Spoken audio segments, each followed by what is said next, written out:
Keychron has stealth launched a new iteration of the popular K3 low-profile keyboard. This new 75% version, which I don't have before me today, replaces this guy, the K3 V2, which has been around for a few years at this point.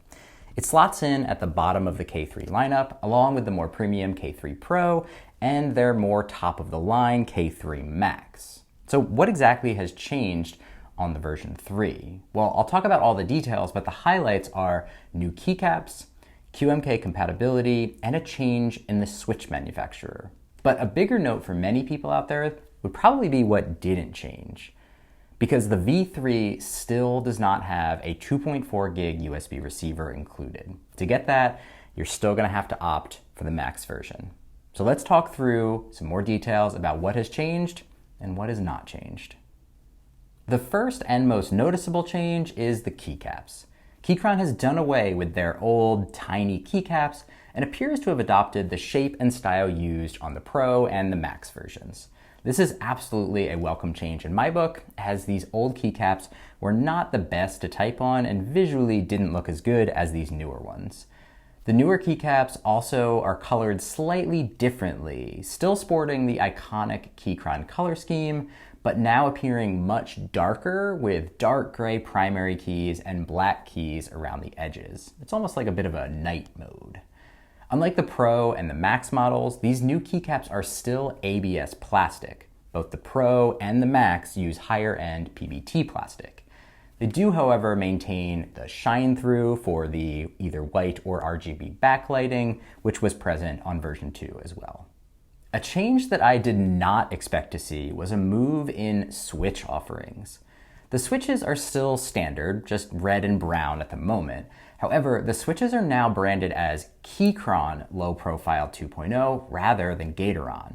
It seems to indicate that they are compatible with Gateron switches as well, which does make me wonder if they're actually kind of just the same, but Keychron is having Gateron manufacture them in the Keychron name. From looking at the product pages for the switches themselves, they do seem slightly different from the Gaterons in terms of things like travel and force.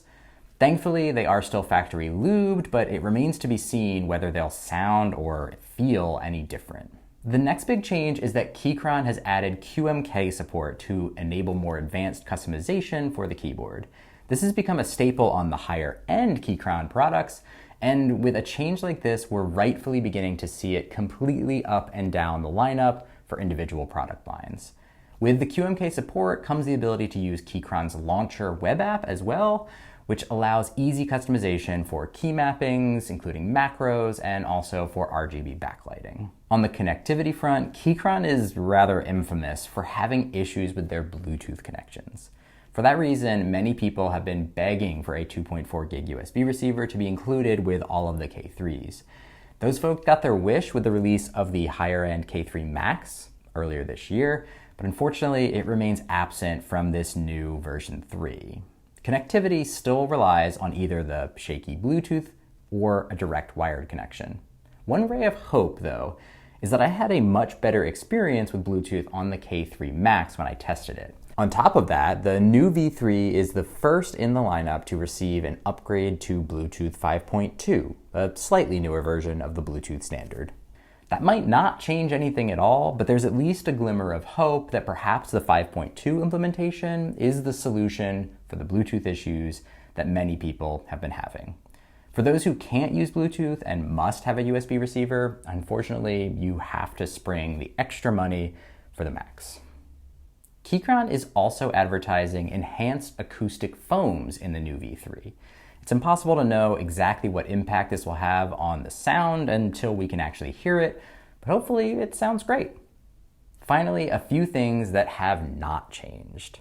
The case appears to be exactly the same as the older models. The pop-out feet also appear to be the same. The battery is the same 1,550 milliamp hour battery, which is still small and pitiful. Mac and Windows compatibility is still controlled with the switch on the back, and there's keycaps included for both types. Finally, the polling rates remain at 1,000 Hz for direct wired connections and 90 Hz over Bluetooth.